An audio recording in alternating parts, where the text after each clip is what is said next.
Well, hello again, YouTubers. Please subscribe, like, hit the bell, share, leave a comment. So, I just want to touch on the Nick Cannon interview just a little bit more. A couple of things I forgot to say. One of them is when I was listening to Charlemagne the God's interview with this guy, Andrew Schultz, it struck a nerve with me, was something that he said. And it's just to show you that the misinformation that these guys get just in the point of just trying to get along. You know, there's no honesty even in that anymore. But he made a statement that how could you believe in God and be evil? I'm gonna answer that question real fast for you. Satan. Don't know what I mean? Satan believes in God. If you believe in God and Christian values, if you want to call it that, then you have to believe there was Satan. And you have to believe the story of what happened to Lucifer. So, to say that somebody can't be good, can't believe in God and be evil, is a nonsense. Because what we consider the ultimate evil was an angel of God. So therefore, he had to believe he was there. He had to believe who he was. He was one of the few that witnessed and eyes looked at God and saw God. So to say that you can't believe in God and be evil is very dumb to say. And quite a few other things that he said that I thought was very dumb. But I understood why he was doing it because he was trying to mediate the situation, him and Charlemagne. You know, they was trying to, have a show about it and try to make common sense out of it. Even bringing in one of his, producers or whoever he was. And they all are wrong. Every last one of them is wrong. Even the one that explained, how the Rothschilds and the history of it came into being, he was wrong. And I don't know if he was taught that or he thought he read it somewhere. But anybody that can go through, that's considered recent history. Anybody that can go through recent history can see that that family was a banking family, and they were a Jewish religion, and that they had put a stranglehold on other banks and took them over. One on the East Coast, one on the West Coast. It's well known. It's documented. It's even documentaries about it. But to get up and to claim that the Jewish people would get upset because of that reference, it's a falsity on top of that as well. Unless you're claiming that they have direct involvement in what's going on in the banking system and stuff like that, you can't really comment on that because people, get offended. And there's no reason for them to get offended. And they turn it around on you like you accusing them personally of being a part of what's going on with the banking system and all that. Nobody's accusing the Jewish people directly, the common everyday Jewish people. Nobody is saying that. They're saying it was a cabal, which there is. It's been proven. So for you people to turn around, I'm talking to you, Mr. Schultz, and the commentator on Charlemagne's show. For you to turn around and call that a falsity, that makes you a liar, and it makes you a hypocrite on top of it. Why don't you explain the history of that particular Jewish family and others that became a cabal in the bacon industry, and how Hollywood was and created, you know, and how they specifically used Jewish actors. Three Stooges was Jewish. A lot of the late actors back in the day were Jewish. You know, you thought they were American, but they were Jewish. The producers, a lot of the producers, and all of them, they were Jewish. Even to this day, it's a generational thing. You know, matter of fact, the people that's probably run Charlemagne shows and a lot of these other shows are probably Jewish because they determine those ones that's in those positions determine whether you're going to be a star or not. They determine whether you're going to be, hot or not. Because if when they through with you, they just throw you to the trash can like they do the rest of them. But in the meantime, you got to defend their narrative because there's a metaphorical noose hanging over your head. So you have to play the game. See, but for the ones who don't play the game, they don't get the popularity and the money and the success like you people that do play the game. And we all know that. That's why Nick was humbling, trying to humble himself, in the best way he knew how, which I thought it was groveling. And I don't think he ever needs to grovel.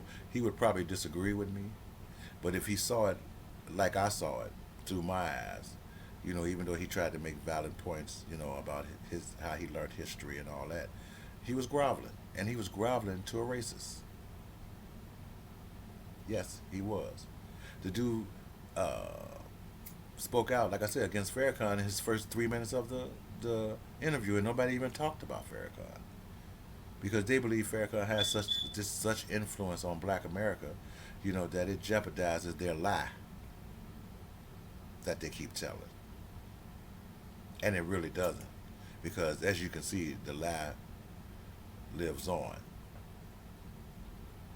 You know. So I just wanted to mention a few things. There was a couple of things I wanted to say too about, because everybody wants to defend the Jewish people and stuff like that. And like I said, I have nothing against anybody, but I'm gonna just call it like I see it. And but I do want to ask this question: how many Jewish slums you see? How many Jewish bombs you see? How many Jewish gangs do you see? I don't hear nobody answering that question. Well, let me answer it for you folks. Zero. Wonder why? Oh, I'm sure you should know the answer to that one. All you smart Negroes out there. Wonder why? Because they make it a point to look out for their people. They make it a point to see if you suffering. They're going to help you out. And all you have to do is say you Jewish. Like I said, Jewish is not a race, it's a religion. So a lot of people think if their mother and father is Jewish, they're born Jewish. That's the way the Jews think too. So if you claim to be Jewish, there's a whole lot of stuff that's just waiting for you. People donate their time, their money to that cause. And that's why you don't see Jewish bombs on the street. That's why you don't see Jewish slums. That's why you don't see Jewish gangs. Not in the United States anyway. I don't know about anywhere else. But in the United States you don't see them. And it don't make you wonder, what are they doing that you ain't doing? Remember, folks, I told you that it's people of all different races that is interested in destroying you and holding you back. Think about it. There are even white gangs in this country, and white slums, Asian gangs. I don't know about Middle Eastern gangs, but it might be a few. I'm not around them. But almost every other culture in this country, there's some element of gangs. But among the Jewish population, there isn't. Can anybody explain why? It's not that they're all good, God-loving people. It ain't that. It ain't that they all are so intertwined with each other that they just naturally look out for each other and support each other. It's not that either. When people talk about systematic racism, you have to talk about systematic prosperity, and where how some races are just interested in that prosperity.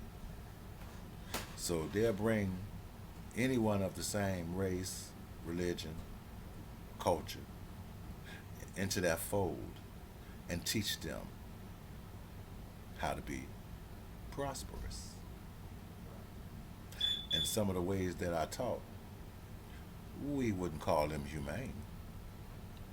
We wouldn't call them legal. Wouldn't call them even right or righteous. But yet still there's a culture of that people that exists. Can somebody explain why? I didn't think so. Maybe that's something you should think about. And then maybe you can understand what Nick Cannon was trying to explain. Because a lot of you missed it, being concerned about how Jewish people think you think of them. But they'll be the same Jewish people that'll smile in your face and when you turn your back call you a nigger. Nigger. See what I mean? Those are the same rabbis that'll see your baby on the street starving and keep going. Yeah. Those are the same Jewish people that'll see you trying to uplift your neighborhood and help bring in rules to keep it down so they can continue to make money off of you. But you're all worried about being anti-Semitic. Y'all need to wake up, people. And every time you get a person that tries to wake you up, you just get some of our people that help gnaw you back to sleep. Anyway, that's what I wanted to say about that. I had to bring that out. It was a few things when I was doing the other video made me think of that I missed in saying.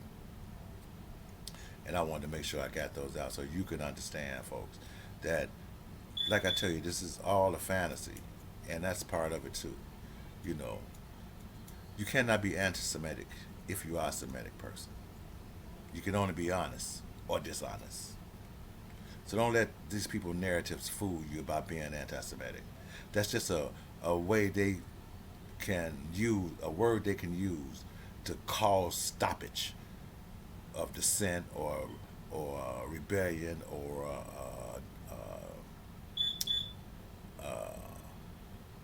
disagreement. You know, they'll use that as their weapon. And you got to quit falling to that. But since they have power over a lot of you people in the Hollywood industry, you know, that just goes to show you that it's time to let them go too. They can't control the money. They may can control you, but they can't control the money. So until the next time, please subscribe, you know, share and leave a comment and like and ring the bell. And until next time, next video, God bless and bye-bye.